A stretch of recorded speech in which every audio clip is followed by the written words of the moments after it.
বাবা আসিব চান তোরে না দেখলে বাঁচে না পরাণ কি পাগল বানাইয়া আমার কাইরা নিলা কুলমান তোরে না দেখলে বাঁচে না পরাণ তোমার প্রেমের তোরে জ্বালা সইতে না পারি অন্তর হয় কালা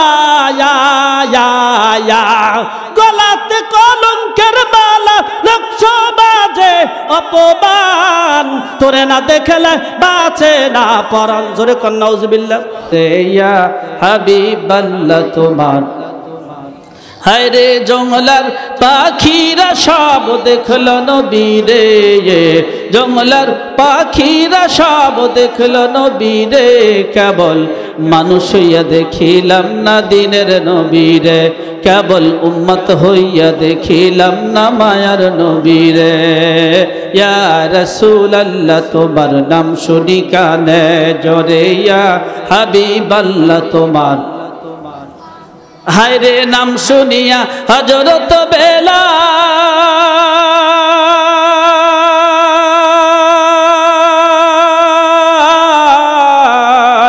তোমার প্রেমে হইল মাতাল চিৎকার দিয়ে জোরে বলেন মারহাবা আর একটু আওয়াজ হবে জোরে বলুন মারহাবা নাম শুনিয়া হযরত বেলাল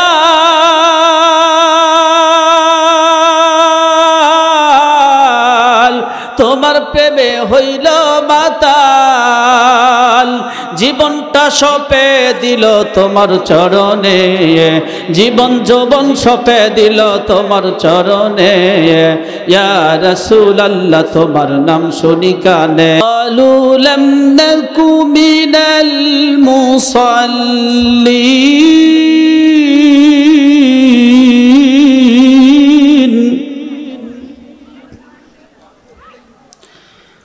ولم نكن نطعم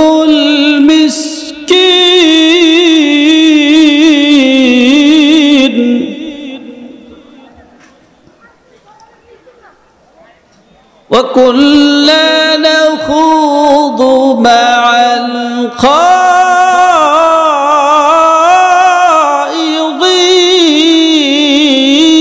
الخائضين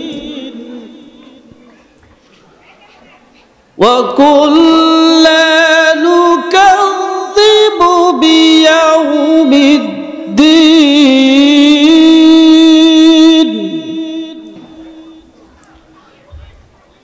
حتى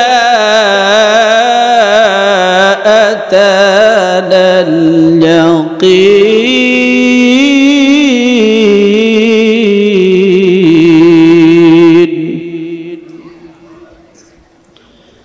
وقال رسول الله شكلي بلن صلى الله عليه وسلم خيركم من تعلم القرآن وعلمه وقال تعالى في شان حبيبه ومحبوبه ومعشوقه مخبرا وعامرا إن الله وملائكته يصلون على النبي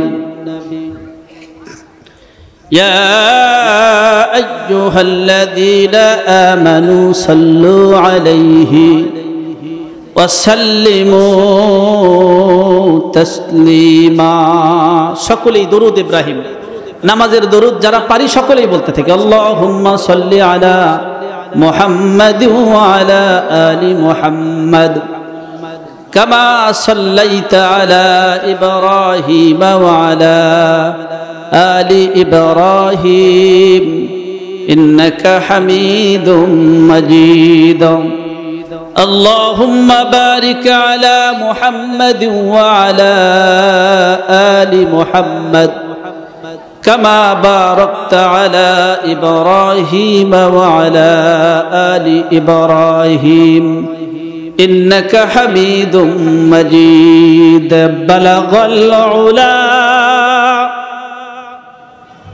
সবাই জবান খুলুন কাশাফাদ দুজা বিজামালিহি হাসনাতু জামিউ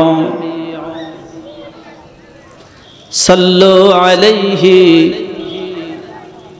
সকলেই আমার সঙ্গে সঙ্গে জবান খুলে বললে নেকি হবে। নেকি দেওয়ার মালিককে। কোরআনের মাহফিলে আসলে আওয়াজ কমে যায়, গানের অনুষ্ঠানে গেলে আওয়াজ দেওয়ার কথা বলতে হয় না। আগেকার যুগে বেহুলার লাচারি হতো, এই বেহুলার লাচারিও নিয়ে এইখানে শুরু করলে মানুষ কি এই কয়জন থাকতো? এরপরে বলা লাগতো না, শুধু একটা টান দিলেই চলতো, আয় আয় পদ্ম দেবী আয় রে, শুরু হয়ে যেত। কি বলেন, কথা ঠিক না? মুসলমানদের ইমানের পাওয়ার কেমন যেমন দুর্বল হয়ে গেছে। প্রকৃত মুসলমানদের আওয়াজ কমে না। কি বলেন, কথা ঠিক কিনা? রাসূলের শানে আমার সঙ্গে সঙ্গে মোহাব্বতে ঠোঁট নাড়িয়ে নাড়িয়ে পড়ুন, ইয়া রাসূলাল্লাহ তোমার নাম শুনি কানে জোরে, ইয়া হাবিবাল্লাহ তোমার, আরেকটু জোরে, ইয়া রাসূলাল্লাহ তোমার, জোর হয় না, ইয়া হাবিবাল্লাহ তোমার, ওরে নাম শুনিয়া পাগল হইলাম আমরা ভুবনে, নাম শুনিয়া পাগল হইলাম, ইয়া রাসূলাল্লাহ তোমার নাম শুনি কানে জোরে, ইয়া হাবিবাল্লাহ তোমার। হায় রে জঙ্গলার পাখিরা সব দেখলো নবীরে, জঙ্গলার পাখিরা সব দেখলো নবীরে, কেবল মানুষ হইয়া দেখিলাম না দিনের নবীরে, কেবল উম্মত হইয়া দেখিলাম না মায়ার নবীরে, ইয়া রাসূলাল্লাহ তোমার নাম শুনি কানে জোরে, ইয়া হাবিবাল্লাহ তোমার। হায় রে নাম শুনিয়া হযরত বেলাল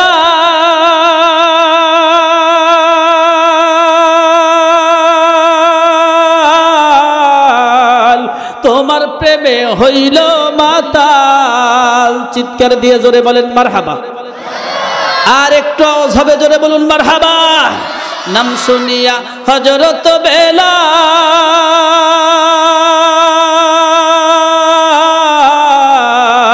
তোমার প্রেমে হইল মাতাল, জীবনটা সঁপে দিল তোমার চরণে, জীবন যৌবন সঁপে দিল তোমার চরণে, ইয়া রাসূলাল্লাহ তোমার নাম শুনি কানে জোরে, ইয়া হাবিবাল্লাহ তোমার। মুহাব্বাতান কালেমা পড়ি লা ইলাহা ইল্লাল্লাহ, লা ইলাহা ইল্লাল্লাহ, লা ইলাহা ইল্লাল্লাহ। আল্লাহর নামের আওয়াজ যার জবান থেকে বের হতে কষ্ট হয় তার মতো কপাল পোড়া জগতে কেউ নেই। মুহাব্বতে লা ইলাহা ইল্লাল্লাহ,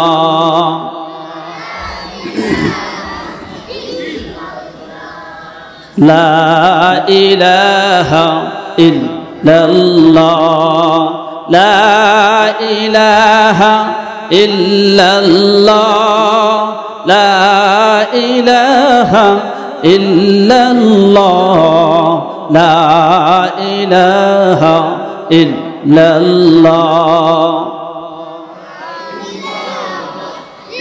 ওরে পাগল মন কার লাগিয়া কান্দ দিবারাতি, ভেবে দেখো কেউ হবে না তোমার সঙ্গের সাথী, কার লাগিয়া কান্দ দিবারাতি, আপন আপন বইলা যারে ভাবছ সারাক্ষণ, আসলে যে কেউ নয় তারা, কেউ নয় রে আপন তুমি, আজ না হয় কাল বুঝবা একদিন রে, আজ না হয় কাল বুঝবা একদিন, নিভিলে জীবন বাতি কার লাগিয়া কান্দো দিবারাতি কালেমা পড়িলা ইলাহা ইল্লাল্লাহ।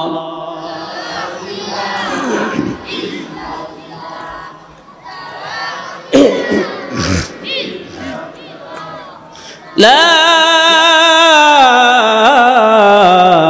ইলাহা ইল্লাল্লাহ মুহাম্মাদুর রাসূলুল্লাহ। সকলেই বলুন সাল্লাল্লাহু আলাইহি সাল্লাম। গাজীপুর আহমেদ আলী ইতিমখানা ও হাফিদিয়া মাদ্রাসার উদ্যোগে 2 দিন ব্যাপী তাফসীরুল কোরআন মাহফিলের আজকে দ্বিতীয় দিনের সম্মানিত সভাপতি জনাব মোহাম্মদ আমিনুল ইসলাম চৌধুরী, সভাপতি গাজীপুর আহমেদ আলী ইতিমখানা পরিচালনা পরিষদ। আজকের প্রধান মেহমান, প্রধান অতিথি জনাব মোহাম্মদ সেলিম রেজা, বাংলাদেশ জাতীয়তাবাদী দল বিএনপি গাজীপুর উপজেলা শাখা। মাহফিল পরিচালনায় আছেন মোহাম্মদ আবু বকর সিদ্দিক, সহকারী অধ্যাপক গাজীপুর মহিলা কলেজ ও তত্ত্বাবধায়ক অত্র মাদ্রাসা। সার্বিক তত্ত্বাবধানে রয়েছেন জনাব মোহাম্মদ রফিকুল ইসলাম তালুকদার সাহেব। আজকের প্রধান মেহমান, প্রধান আকর্ষণ বিশিষ্ট আলেমে দ্বীন, উত্তরবঙ্গের সুপরিচিত বক্তা হযরতুল আল্লাম হযরত মাওলানা আবু সাইদ নিসারী সাহেব মাদ্দাজিল্লাহুল আলিয়া। কিছুক্ষণ পূর্বে আলোচনা করে ধন্য করলেন সিরাজগঞ্জের কৃতি সন্তান হযরতুল আল্লাহ মুফতি মোহাম্মদ হেলাল উদ্দিন সাহেব মাদ্দাজিল্লাহুল আলিয়া। আল্লাহ রাব্বুল আলামিন আজকের বক্তা শ্রোতা সবাইকে দ্বীন ইসলামের জন্য কবুল করুন। সকলেই মহব্বতের সাথে বলুন আমিন। দেগার ওলামা ইকরাম, সম্মুখ প্রাণে উপস্থিত রয়েছেন সম্মানিত মুরব্বিয়ানে আজম, ছোট্ট ছোট্ট কচিকাঁচা সমবয়স্ক যুবক ভাইরা, পর্দার অন্তরালে অবস্থিত আমার সতী সাধী মা ও বোনেরা, সকলের প্রতি আমি আমার আন্তরিক শুভেচ্ছা জ্ঞাপন করে সর্বপ্রথম শুকরিয়া আদায় করছি সেই মহান রব্বুল আলামিনের দরবারে যে আল্লাহ জাল্লা শানুহু তাবারাক ওয়া তাআলা বিভিন্ন ব্যস্ততাকে উপেক্ষা করে কোরআনের মজলিস তথা জান্নাতের বাগানের মধ্যে কিছুক্ষণ সময়ের জন্য হলেও জুড়ে মেলে বসে থাকার মতো তৌফিক দান করলেন। এজন্য সকলেই মুহাব্বাতান শুকরিয়া আদায় করছি, সকলেই বলি আলহামদুলিল্লাহ। দরুদ ও সালাম বিশ্বনবী আকায়ে নামদার তাজেদারে মদিনা জেদার গোসায় আমেনা জনাবে মুহাম্মাদুর রাসূলুল্লাহর উপর সকলেই বলি সাল্লাল্লাহু আলাইহি ওয়াসাল্লাম। মাইকের সাউন্ডটা ক্লিয়ার করা সম্ভব হলে একটু সাউন্ডটা ক্লিয়ার করলে ভালো হয়।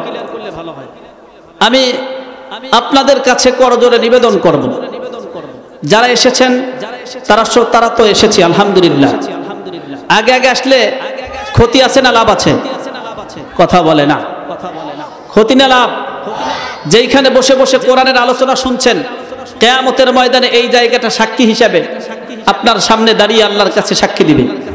ইয়াউমাইদিন তুহাদ্দিসু আখবারাহা, জমিন খবর বলে দিবে। আপনি যেই জায়গায় বসে কোরআনের আলোচনা শুনেছেন এই জায়গাটা সাক্ষী হয়ে গেছে। নতুন একটা জায়গা নিয়ে যদি আপনি নতুন একটা জায়গায় বসে কোরআনের আলোচনা শোনেন, সাক্ষী বাড়লো না কমলো? সবাই বলেন আমাদের সাক্ষী বাড়ানোর দরকার আছে না নাই? কারণ হচ্ছে মুসল্লি না হওয়া। আমার বাবা, আমার ভাই, আমাদের সমাজে এমনও মানুষ আছে যারা বেনামাজি তো নামাজ পড়েই না, নামাজ না পড়লেও আল্লাহ মাফ করতে পারেন, কিন্তু নামাজ নিয়ে কটূক্তি করলে, কটাক্ষ করলে আল্লাহ কিন্তু মাফ করবে না। জোরে বলেন কথা ঠিক কিনা? কয় দে সবসময় নামাজ না পড়লেও চলে, আগে মন ঠিক করো তারপরে নামাজ পড়ো, এরকম কথা অনেক মানুষ বলে কি বলে না? কয় পানির নিচে ধরলে বাতি, পানির নিচে ধরলে বাতি, যেই বাতি আর নেভে না।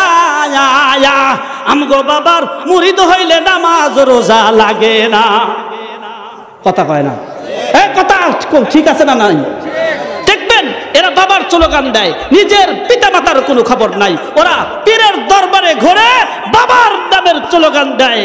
আর আপনার কিছুদিন আগে মানিকগঞ্জে আমার একটা মাহফিল ছিল, মানিকগঞ্জের মাহফিল যাচ্ছি, গাড়ি যেখানে ব্রেক করছে সেই জায়গায় মনে করছে এখানেই মনে হয় মাহফিল, এখন দেখি হারমোনিয়াম, গিটার, ডোলার, তবলা এগুলা বাজাইতেছে আর বলতেছে, ওরে বাবা আসিবি চান তোরে না দেখলে বাঁচে না পরাণ, কি পাগল বানাইয়া আমার কাইরা নিলা কুলমান, তোরে না দেখলে বাঁচে না পরাণ, তোমার প্রেমের তোরে জ্বালা সইতে না পারি অন্তর হয় কালা,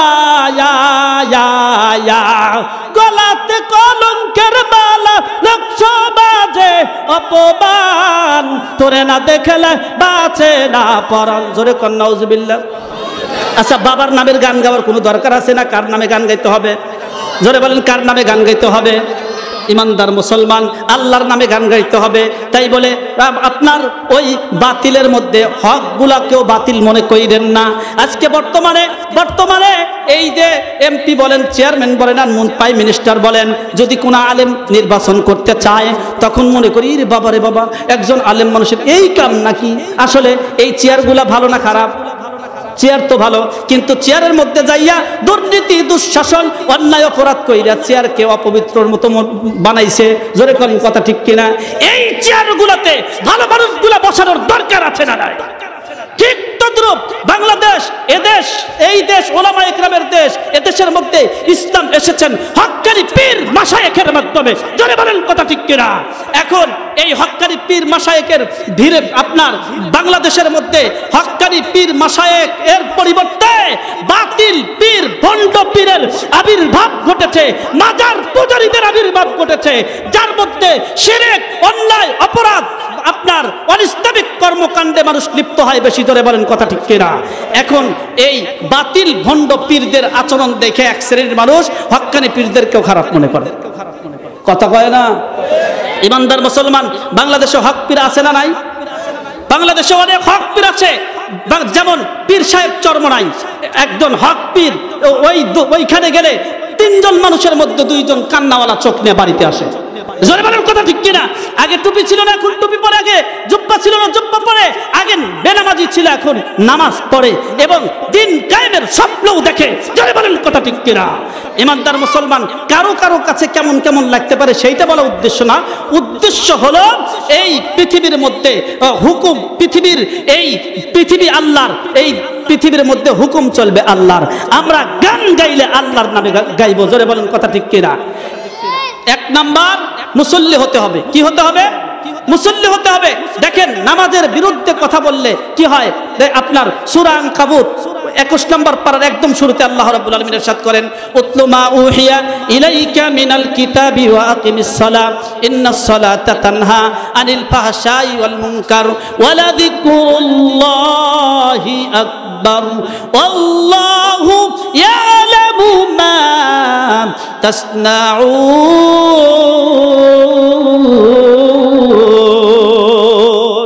ইরশাদ হচ্ছে, এই তোমরা কোরআন তেলাওয়াত করো। কি তেলাওয়াত করো?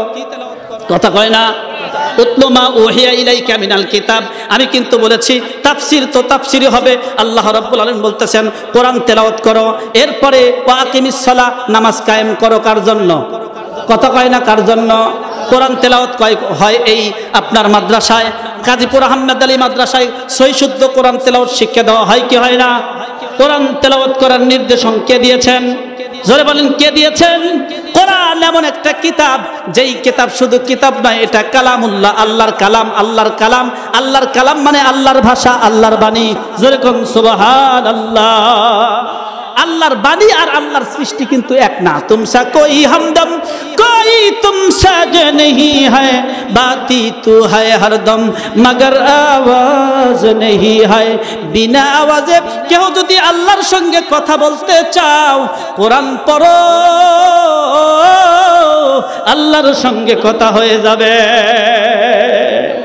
আহমদ ইবনে হাম্বল রাহমাতুল্লাহ আলাইহি, উনি ওনার যুগের যেই প্রেসিডেন্ট ছিল, বাদশা ছিল, এই বাদশার একটা আকীদা ছিল যে কোরআন আল্লাহর সৃষ্টি, আল্লাহর মাখলুক। আপনারা হয়তো আমার কথা বুঝতে পারেন নাই। আল্লাহর মাখলুক মানে আল্লাহর সৃষ্টি। আচ্ছা, মানুষ একটা জিনিস বানাইছে, ধরেন টিস্যু পেপার বানাইছে, এই বানানো আর আপনার মুখের ভাষা কি এক? কিন্তু হক্কানি উলামা ইকরামের আকীদা বিশ্বাস হচ্ছে কোরআন আল্লাহর সৃষ্টি নয়, কোরআন আল্লাহর বাণী। সুবহানাল্লাহ, জোরে কোন। এখন আহমদ ইবনে হাম্বল তার আকীদা কোরআন আল্লাহর বাণী, কোরআন তো আল্লাহর সৃষ্টি নয়, আল্লাহর ভাষা। এখন তাকে গ্রেফতার করা হলো। যুগে যুগে দেখবেন ওলামা একরামকে গ্রেফতার করে এমনি এমনি নির্যাতন নিপীড়ন অধিকাংশ সময়ে করা হয়েছে। পরবর্তীতে ঠিকই প্রমাণ হয়েছে যে তিনি ছিলেন নির্দোষ। জোরে বলেন কথা ঠিক কিনা? আমাদের বাংলাদেশের মধ্যেও কম হয় নাই। আমরা দেখতে পাচ্ছি অন্যায়ভাবে যে দেশে আলেমদের উপর জুলুম করা হয়, সেই দেশের মধ্যে গজব নাজিল হয়। এক সময় এর শাস্তির মধ্যে তাদেরই পতিত হতে হয়। জোরে বলেন কথা ঠিক কিনা? আমরা দেখেছি আবার এই বাংলাদেশের মধ্যে যেই সকল ওলামা একরামকে যারা জিন্দাখানায় বন্দী করে রেখেছিল, জেলখানার মধ্যে আবদ্ধ করে রেখেছিল, এই জেলখানার মধ্যে আজকে তারাই ঢুকে ঢুকে মরছে। আমাদের এই বাংলাদেশের মধ্যে ওলামা একরামকে ফাঁসির কাস্টে ঝুলিয়ে শহীদ করা হয়েছে। আর সেদিন বেশি দূরে নয়, অপেক্ষায় থাকেন, এই ফাঁসির কাস্টে একদিন তাদেরকেও ঝুলতে হবে। জোরে বলেন কথা ঠিক কিনা? ইমানদার মুসলমান, আহমদ ইবনে হাম্বল রহমাতুল্লাহ আলাইহিকে গ্রেফতার করা হলো। প্রত্যেক দিন 80টা বেতরাগা 80টা কোরআন আঘাত করা হতো। ইমানদার মুসলমান, আর বলা হতো, বলো ইন্নাল কোরআনা বিমাখলুক, কোরআন আল্লাহর মাখলুক, কোরআন আল্লাহর সৃষ্টি। তখন আহমদ ইবনে হাম্বল বলতেন, ইন্নাল কোরআনা লাইসা বিমাখলুকিন, কোরআন আল্লাহর মাখলুক নয়, কোরআন আল্লাহর বাণী।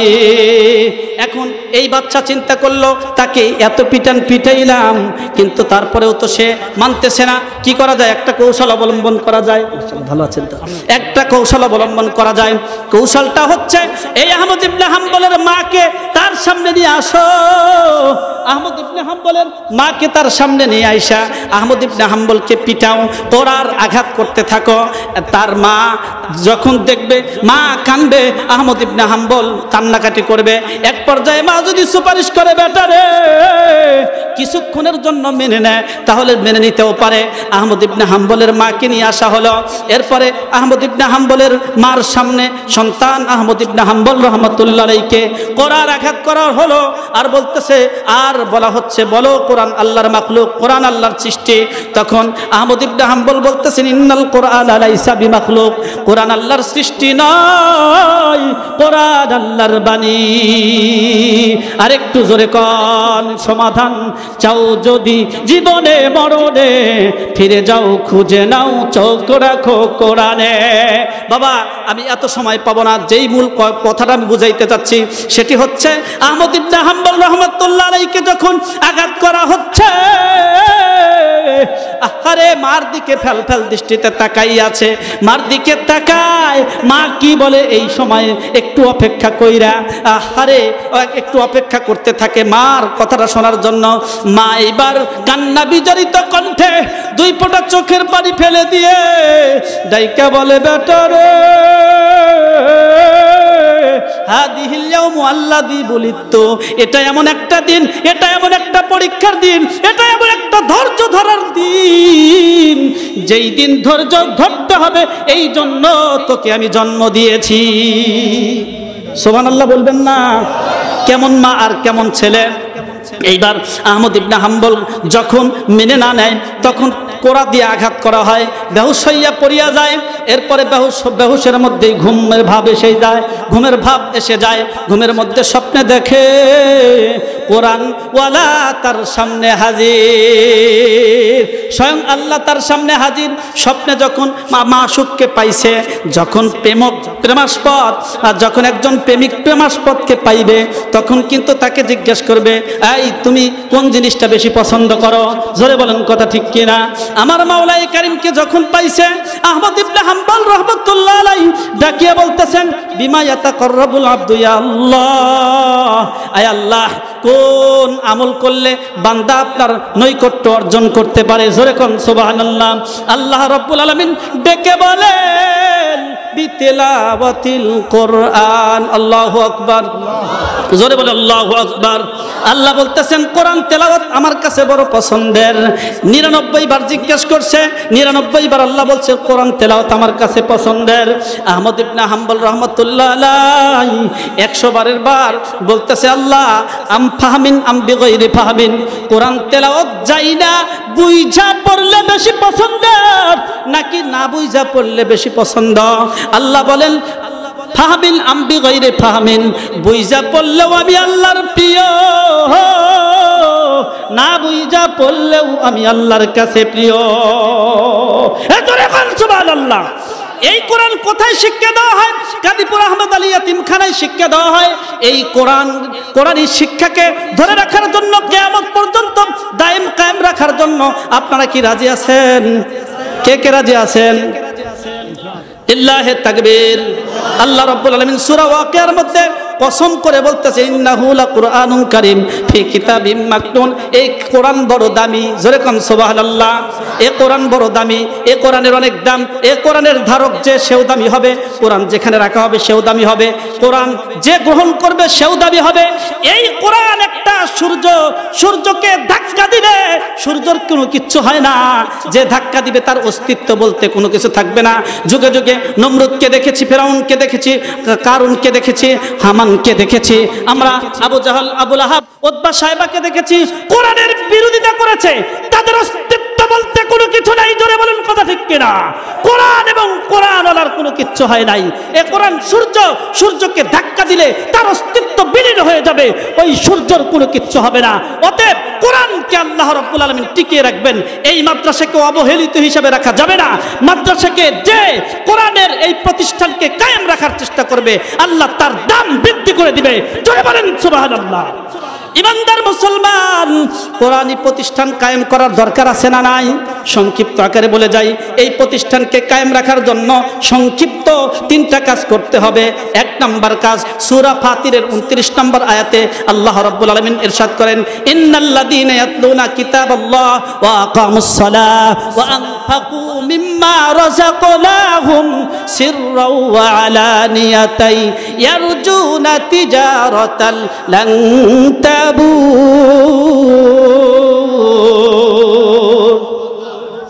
এই আল্লাহ রাব্বুল আলামিন 3টা ব্যবসার কথা বলতেছেন। 3টা ব্যবসার কথা বলতেছেন। 1 নাম্বার ব্যবসা নামাজ কায়েম করা। নামাজ আমার ঠিক আছে তো? হ্যাঁ, ওই যে 1 নাম্বার জাহান্নামে যাওয়ার 1 নাম্বার কারণ হচ্ছে বেনামাজি, মনে আছে তো? 1 নাম্বার কারণ, 1 নাম্বার ব্যবসা হচ্ছে নামাজ কায়েম। 2 নাম্বার ইন্নাল্লাযীনা ইয়াতলুনা কিতাবাল্লাহ, 1 নাম্বার কোরআন তেলাওয়াত, 2 নাম্বার নামাজ কায়েম, আর 3 নাম্বারে ওয়া আনফাকু মিম্মা রাযাকনাহুম সিররাও ওয়া আলানিয়াতাও। এই কোরআনী প্রতিষ্ঠান কায়েম করার জন্য গোপনে এবং প্রকাশ্যে, সিররাও ওয়া আলানিয়া, সিররাও ওয়া আলানিয়া, গোপনে এবং প্রকাশ্যে যেই ব্যক্তি দান করে, এই 3টা ব্যবসা এমন একটা ব্যবসা লাং তাবুর, যেই ব্যবসার মধ্যে কোনো লস নাই। এই লস ছাড়া ব্যবসা আমাদের করার দরকার আছে না নাই? করার দরকার আছে না নাই? কার কার আছে তো এখানে হাত তুলে দেখাই। লিল্লাহি তাকবীর। আল্লাহ আমাদের সবাইকে কবুল করেন। এখন এই মাদ্রাসা কায়েমের 3টা কাজ। 1 নাম্বার কাজ মাদ্রাসার জন্য দোয়া করা। যখনই নামাজ আদায় করব তখনই নামাজের পরে মোনাজাত করব, মোনাজাতের মধ্যে মাদ্রাসার জন্য দোয়া করব। রাজি আছেন? 2 নাম্বার, আমার সন্তান অথবা আমার আত্মীয় স্বজনের মধ্যে যেই সকল ছেলে মেয়ে আছে মাদ্রাসায় ভর্তি করে দেব। আর 3 নাম্বার কাজ হচ্ছে এই মাল দিয়ে মাদ্রাসায় সহযোগিতা করব। কি রাজি আছেন তো সবাই? এই 3টা কাজ যেই ব্যক্তি করবে এটা এমন একটা ব্যবসা যেই ব্যবসার মধ্যে কোনো লস নাই। জোরে কোন সুবহানাল্লাহ। বাবা বলতেছিলাম আল্লাহ রাব্বুল আলামিন ইরশাদ করতেছেন, এই তোমরা কোরআন তেলাওয়াত করো আর নামাজ কায়েম করো। নামাজ এমন একটা ইবাদত, ইন্নাস সালাতা তানহা আনিল ফাহশাই ওয়াল মুনকার ওয়া লাযিকরুল্লাহি আকবার আল্লাহু ইয়ালামু মা তাসনাউন। আল্লাহ ইরশাদ করতেছেন ওয়ালা যিকরুল্লাহি আকবার, দুনিয়ার মধ্যে যত জিকির আছে সবচেয়ে বড় জিকির নামাজ কায়েম। জোরে কোন সুবহানাল্লাহ। নিশ্চয় নামাজ সকল অশ্লীল গর্হিত কাজ থেকে বিরত রাখবে, নামাজ তোমার অশ্লীল অশালীন কাজ থেকে বিরত রাখবে। আমাদের দেশের কিছু মানুষ বলে মন ঠিক করো পরে নামাজ পড়ো, মন ঠিক না কইরা নামাজ পড়া কোনো লাভ নাই। আল্লাহ বলতেছেন নামাজ তোমার মনটা ঠিক করে দিবে।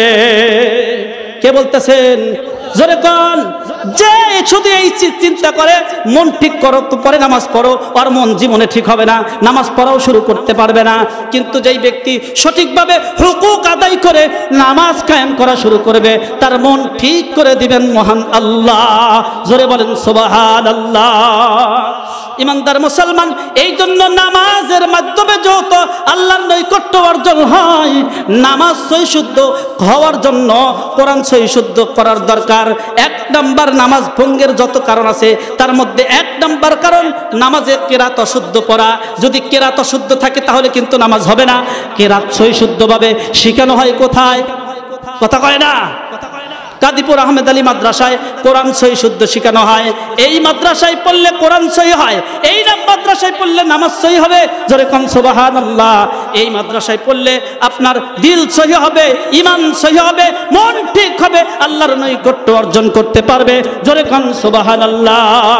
আল্লাহর নৈকট্য যেই ব্যক্তি অর্জন করতে পারবে, আল্লাহ রাব্বুল আলামিন ইরশাদ করেন ওয়ামা খালাকাতুল জিন্না ওয়াল ইনসা ইল্লা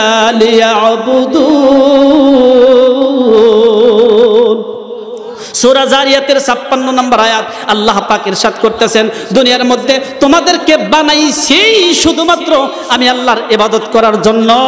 ইবাদত করবা, আমার নৈকট্য অর্জন করতে পারবা। জোরে কোন সুবহানাল্লাহ। মাশাআল্লাহ, লিল্লাহি তাকবীর, নারে তাকবীর। প্রধান বক্তার আগমন। এই মাহফিলের পক্ষ থেকে লিল্লাহি তাকবীর। ইমানদার মুসলমান, কালামে হাকিমের সূরা মুদ্দাসসিরের কয়েকটা আয়াত তেলাওয়াত করেছিলাম। জাহান্নামে যাওয়ার কারণ কয়টা উল্লেখ করবে? কয়টা? 4টা কারণ উল্লেখ করবে। এক নাম্বার কারণ হিসাবে উল্লেখ করবে ক্বালু লাম নাকু মিনাল মুসাল্লিন। জাহান্নামে যাওয়ার এক নাম্বার কারণ আমি নামাজি ছিলাম না। নামাজ আদায় করার দরকার আছে না নাই? আরো 3টা কারণ আছে। প্রধান মেহমান এসে গেছেন, আমার অত্যন্ত মহব্বতের, কলিজা থেকে ভালোবাসি হযরত এসে গেছেন, ওনাকে সামনে রেখে কথা বলা নিশ্চয়ই ঠিক হবে না। এই কারণগুলা জেনে বুঝে আমল করার তৌফিক দান করেন। আর একটু জোরে বলেন। একদম শুরু থেকে এ পর্যন্ত চেষ্টা করেছি কোরআন হাদিস থেকে কথা বলার। আমার শুরুর আলোচনা ছিল এই পৃথিবীর মধ্যে মানুষ 2 দলে বিভক্ত হয়েছে, কিয়ামতের ময়দানেও 2 দলে বিভক্ত হবে। আমরা ডানপন্থী, ডান হাতে আমলনামা চাই না বাম হাতে? ডান হাতে আমলনামা চাইলে ইনশাআল্লাহ আল্লাহ ডান হাতে আমলনামা যদি আমরা চাই তাহলে ডানপন্থীদের কাতারে কাজ করতে হবে। ইমানদারদের পক্ষে, রাসূলের পক্ষে, কোরআনের পক্ষে, হাদিসের পক্ষে, তাগুতের বিপক্ষে লড়তে হবে।